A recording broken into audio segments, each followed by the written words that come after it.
Welcome back to Revo Now, the channel dedicated to unraveling the complex forces shaping our present and future. We tackle the narratives others shy away from, bringing you insights that truly matter. Today, we're diving deep into the seismic shifts in global power dynamics. We'll explore the rising economic giants, the evolving military landscapes, and the ideological currents challenging the traditional order. This isn't just about headlines, it's about understanding the underlying currents that will define the next 50 years. Before we go any further, if you're ready to explore this paradigm shift with us, hit that like button right now. Seriously, it helps this crucial information reach more curious minds. And if you want to stay ahead of the curve on global events, share this video with someone who needs to see it, and make sure you've subscribed to Revo Now and rung that notification bell so you don't miss our next deep dive. To understand where we're going, we need a quick look at where we've been. For much of the modern era, the global stage was largely dominated by Western powers. Think post-World War II, the rise of institutions like the IMF and World Bank, the G7 dictating global economic policy, and the widespread adoption of Western-centric political and economic models. This era saw unparalleled economic growth for many, technological leaps, and a certain degree of geopolitical stability, albeit punctuated by conflicts. This old map was characterized by economic hegemony, the US dollar as the primary reserve currency, Western financial institutions as global arbiters. Technological dominance. Innovation, largely centered in Silicon Valley and European tech hubs. Military superiority, NATO and Western alliances as the undisputed military bulwark. Cultural soft power, Hollywood, Western music, fashion and education systems influencing global trends. But cracks began to appear. The 2008 financial crisis, the rise of new economic powerhouses, and a growing questioning of unilateralism have all chipped away at this established order. The question isn't if the map is changing, but how fast and who's drawing the new lines. So, who are the new architects? It's not a single entity, but a mosaic of rising powers and shifting alliances. We're witnessing the rapid acceleration of a multipolar world order. The BRICS expansion. Brazil, Russia, India, China, and South Africa have long been discussed, but their recent expansion to include nations like Saudi Arabia, Egypt, UAE, Ethiopia, and Iran is a game-changer. This isn't just about a club, it's about a collective asserting greater economic and political leverage. We're talking about a significant portion of the world's population, GDP, and energy resources. This bloc is actively pursuing alternatives to Western-dominated financial systems, including initiatives towards de-dollarization. China's ascendancy. China's economic might is undeniable.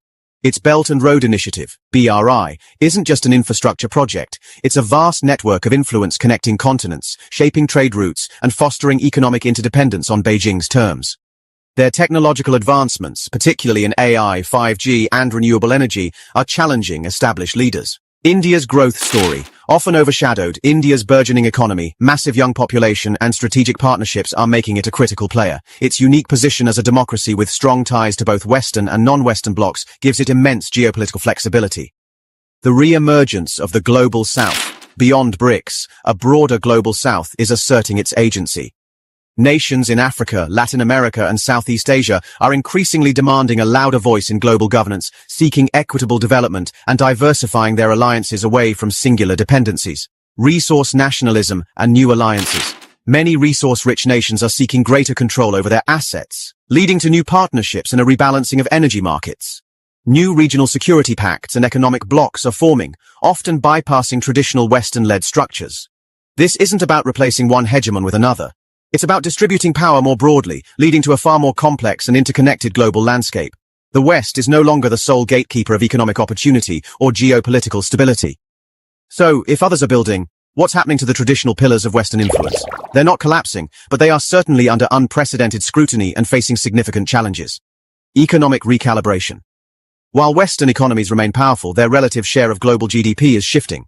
Debts are mounting, inflation is a persistent concern, and the allure of the American dream as the sole pathway to prosperity is being challenged by diverse growth models. The very institutions of global governance established post-World War II are facing calls for reform, with emerging economies demanding greater representation and a more equitable distribution of power within bodies like the UN Security Council and the IMF. Technological competition. The West's long-held lead in innovation is no longer absolute. China, for instance, is a major player in quantum computing, AI, and sustainable energy. The race for technological supremacy is intensifying, and it's no longer a one-sided affair. Military rebalancing. While Western military alliances like NATO remain formidable, the rise of advanced military capabilities in nations like China and Russia, coupled with increased defense spending in other non-Western states, is leading to a military rebalancing. The focus is shifting from pure numerical superiority to technological parity and asymmetric warfare capabilities. Soft power evolution. Western cultural products still have global reach, but indigenous cultural expressions from Asia, Africa, and Latin America are gaining massive traction. Bollywood, K-pop, Nollywood, and other cultural phenomena are building new spheres of influence, diversifying the global cultural landscape. The narrative of universal Western values is also being challenged by different societal models and philosophical approaches. This isn't a declaration of decline, but rather a necessary re-evaluation. The West must adapt to a world where its influence, while still significant, is no longer exclusive or unchallenged. This isn't an abstract geopolitical exercise. The redrawing of this new world map has profound implications for every single one of us. Economic shifts. Expect continued diversification of supply chains, moving away from over-reliance on single regions. New investment opportunities will emerge in previously overlooked markets. The types of future jobs will increasingly demand cross-cultural understanding and global literacy. Your pension funds, your consumer goods, even the price of your coffee could be subtly influenced by these macro-level shifts. Geopolitical risk and opportunity. Understanding geopolitical risk becomes paramount for businesses and individuals alike. However, with risk comes opportunity.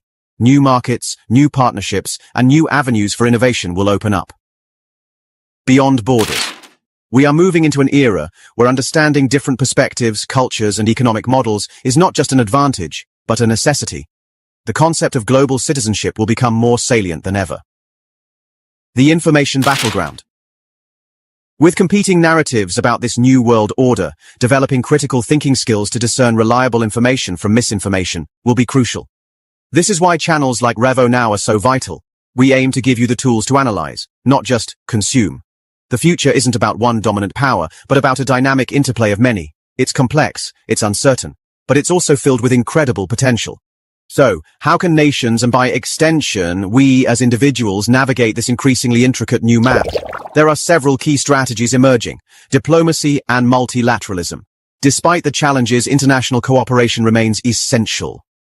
Reforming existing institutions like the UN, IMF, and WTO to reflect the new power realities will be critical for effective global governance reform. New forums for dialogue and cooperation are also emerging. Strategic partnerships. Nations are increasingly forming flexible, issue-based alliances rather than rigid ideological blocs. This allows for greater adaptability in a rapidly changing environment. Consider how some Western nations are engaging with BRICS members on climate change, even while competing on trade. Economic resilience and diversification. Building supply chain resilience, fostering domestic innovation, and diversifying trade relationships are paramount for all nations. The days of putting all economic eggs in one basket are over. Investing in human capital, education, skills development, and fostering critical thinking are vital. A globally aware and adaptable workforce will be a nation's greatest asset. Soft power projection, new age. Beyond traditional cultural exports, soft power now involves demonstrating effective governance, social progress, and environmental stewardship. Nations that can solve complex problems internally will gain influence externally. We could see several scenarios play out. Cooperative multipolarity, where powers compete but also find common ground on global challenges like climate change, pandemics, and nuclear proliferation. Competitive multipolarity, where economic and geopolitical competition intensifies, leading to regional rivalries but avoiding direct large-scale conflict. Fragmented blocks. A more dangerous scenario where the world truly splits into competing, isolated blocks, hindering global progress. The choices made by leaders in the coming years will largely determine which path we take. Your awareness and engagement are part of this process. How is the West reacting to this tectonic shift? It's a mix of adaptation, resistance, and re-evaluation. Adaptation. Some Western nations are actively seeking new partnerships, engaging with emerging economies on their own terms, and recognizing the need for reforms within global institutions. They are focusing on niche technological advantages and collaborative research. There's a growing recognition that leading from behind or through partnership is more effective than unilateralism. Resistance. Others cling to the old map, viewing the rise of non-Western powers as a direct threat to be contained. This often manifests in protectionist trade policies, increased military posturing, and ideological rhetoric that seeks to reinforce existing alliances. Internal challenges. The West also faces significant internal challenges: political polarization, economic inequality, and social unrest, which can divert focus and resources from adapting to the changing external landscape. How these internal issues are managed will significantly impact the West's ability to navigate the new global order. Ultimately, the West's future influence will depend on its ability to evolve. Can it reinvent its global leadership role from one of dominance to one of collaboration? Can it leverage its strengths in innovation, democratic values, and robust institutions while embracing a more equitable and multipolar world? This isn't just about geopolitics, it's about a fundamental redefinition of global power and responsibility. What we've explored today is more than just a geopolitical shift. It's the fundamental reshaping of our world.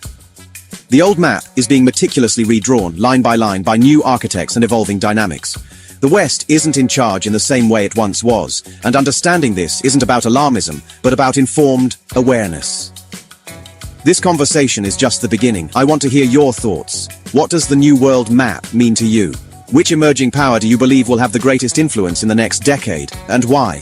What topics related to this global shift do you want Revo Now to deep dive into next? E.g., the future of global currencies, the space race as a new frontier of power, climate change, and geopolitical alliances. Let me know in the comments below. Your insights fuel our next investigations. Don't forget to like, share, and subscribe if you found this video insightful.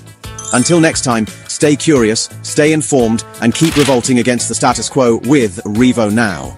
See you in the next video.